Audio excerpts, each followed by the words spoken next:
Selamat pagi, Pak. Iya, selamat pagi nak. Mari silakan duduk. Terima kasih, Pak. Kamu SA ya?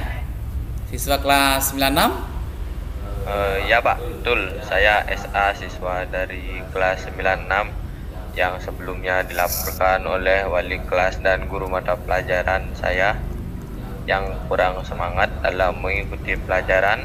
Oh iya. Bapak ingat. Sebelumnya SA sudah pernah datang ke ruang BK? Ya, Pak. Sebelumnya sudah pernah masuk ke ruang BK. Bagaimana kesan SA terhadap ruangan ini? Ruangannya cukup adem dan jauh dari keramaian.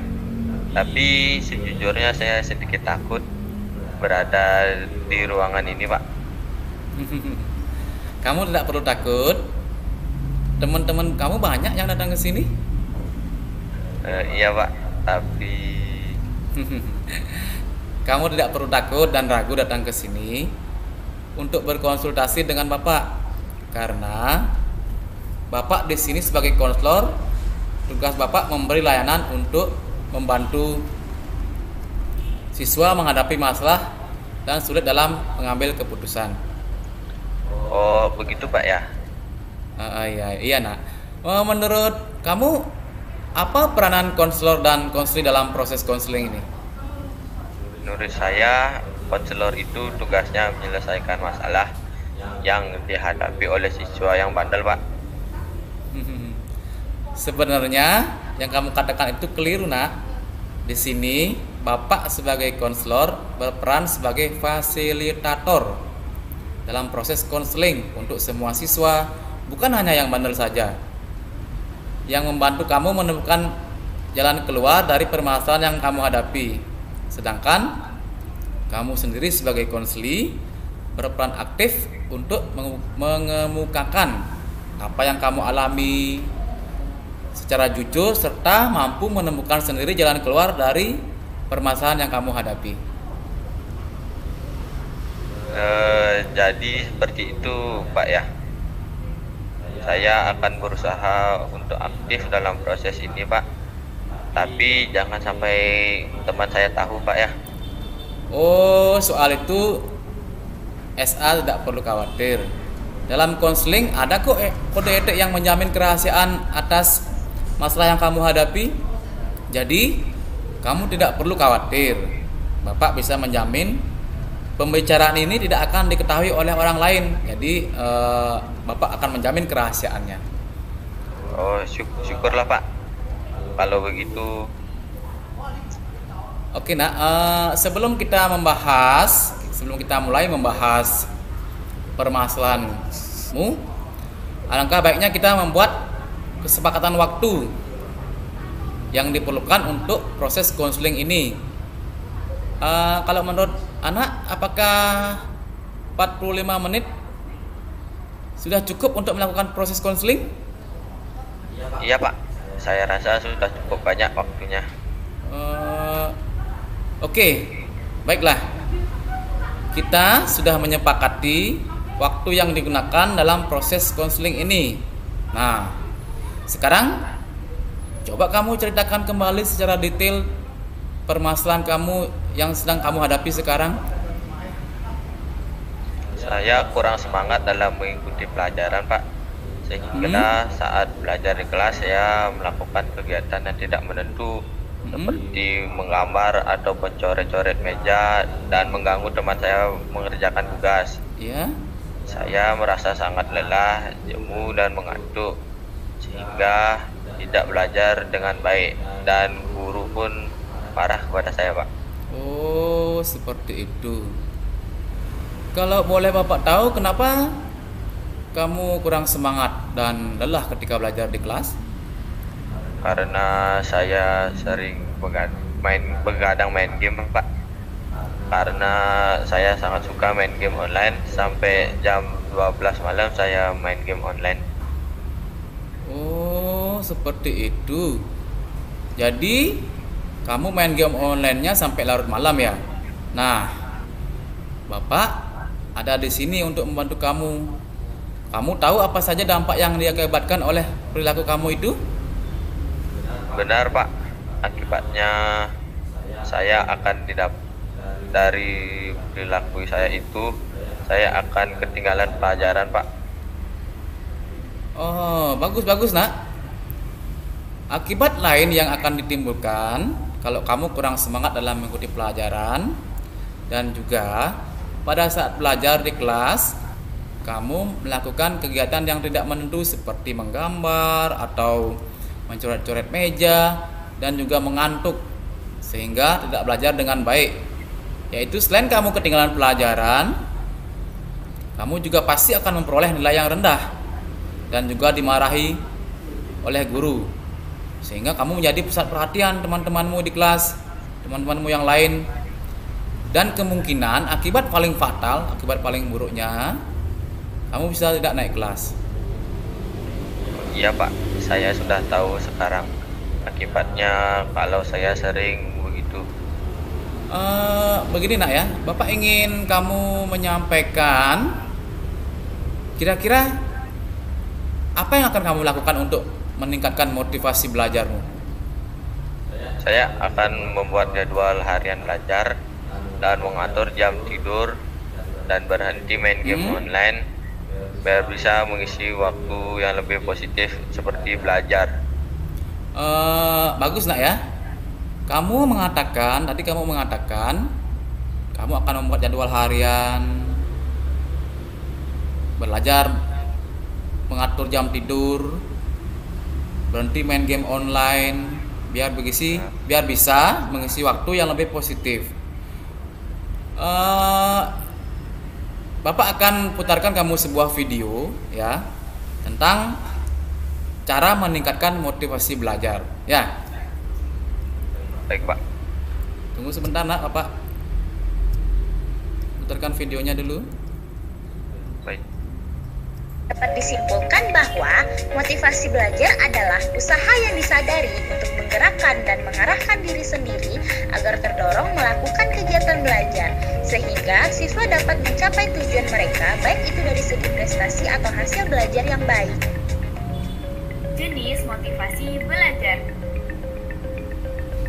Motivasi intrinsik, yaitu motif yang menjadi aktif tanpa perlu diberi stimulus atau rangsangan dari luar diri individu. Motivasi belajar menunjukkan keadaan yang berasal dari dalam diri untuk mendorongnya melakukan kegiatan belajar. Siswa yang memiliki motivasi intrinsik akan tekun dalam mengerjakan tugas karena merasa butuh dan ingin mencapai tujuan belajar yang sesungguhnya, seperti memperoleh ilmu pengetahuan, menjadi orang yang ahli dan terdidik, sehingga proses belajarnya disertai dengan minat dan perasaan senang. Tujuan mereka dalam belajar bukan untuk mendapatkan nilai, hadiah, ataupun pujian.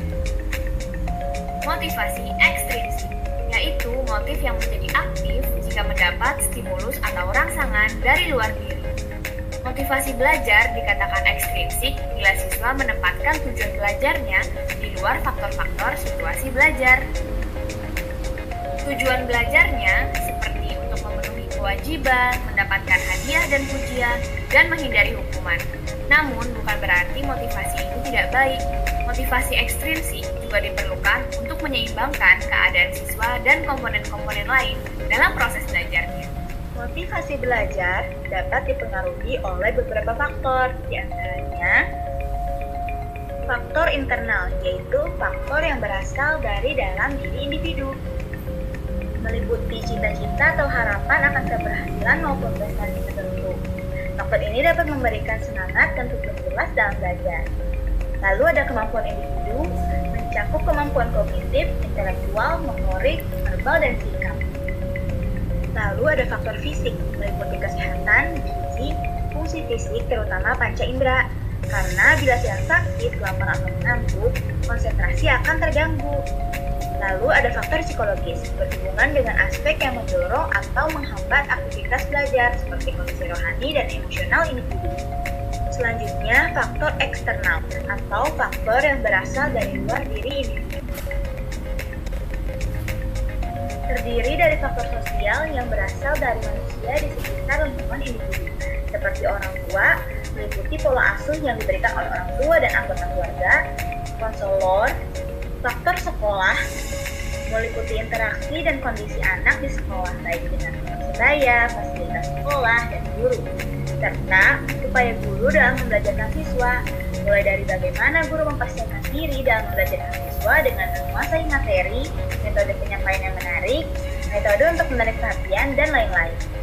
Selanjutnya, faktor non-sosial yang berasal dari keadaan atau kondisi fisik di sekitar individu, meliputi fasilitas belajar, yaitu sarana dan prasarana, tempat, yaitu kualitas lingkungan ataupun tempat belajar seperti sepi atau kondisi,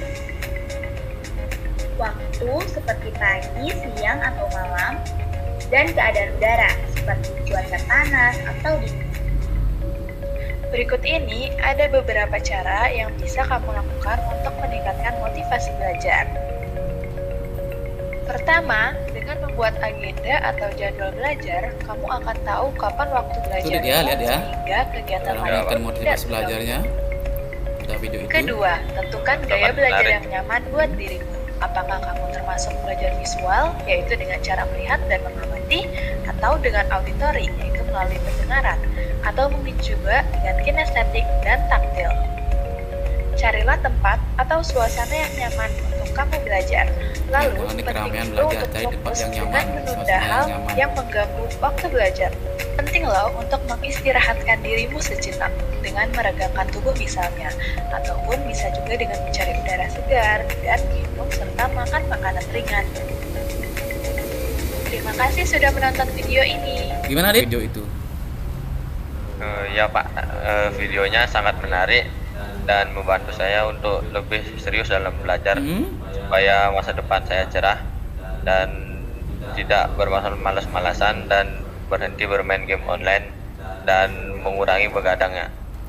Oke, bagus ya.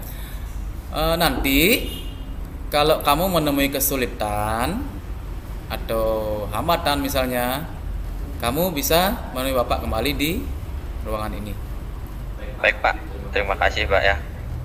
Ya nak, sama-sama. Jadi bisa Bapak simpulkan untuk permasalahan kamu saat ini yang kamu kurang semangat dalam mengikuti pelajaran sehingga saat belajar di kelas kamu melakukan kegiatan yang tidak menentu seperti menggambar atau mencoret-coret meja, dan juga kamu merasa sangat lelah ya, jemu dan mengantuk, sehingga dalam belajar kamu tidak bisa berkonsentrasi dengan baik. Kemudian dari apa yang kamu katakan tadi, dan Bapak juga sudah putarkan video tentang cara meningkatkan motivasi belajar, kamu akan mengubah tingkah laku kamu yang seperti itu mulai sekarang. Kamu akan melakukan hal-hal positif dalam menerima pelajaran, juga kamu berkonsentrasi dalam menerima pelajaran, dan kamu harus lebih meningkatkan motivasi dalam diri kamu dengan cara seperti kata kamu tadi, membuat jadwal, membuat jadwal harian belajar, mengatur jam tidur, berhenti bermain game online biar bisa mengisi waktu yang lebih positif. Iya Pak, terima kasih, saya akan melaksanakannya. Oke nak, harus seperti itu ya. Jadi laksanakan apa yang tadi kamu katakan sesuai dengan video yang Pak berikan untuk meningkatkan motivasi belajarmu. Siap Pak, terima kasih banyak Pak. Iya nak, kebetulan waktu konseling kita telah berakhir, jadi kita akhiri untuk sesi pertama konseling hari ini, dan jika diperlukan nantinya akan kita buat sesi kedua tentang masalah kamu jika masih perlu ditangani. Siap Pak, terima kasih banyak atas waktunya yang telah Bapak sampaikan.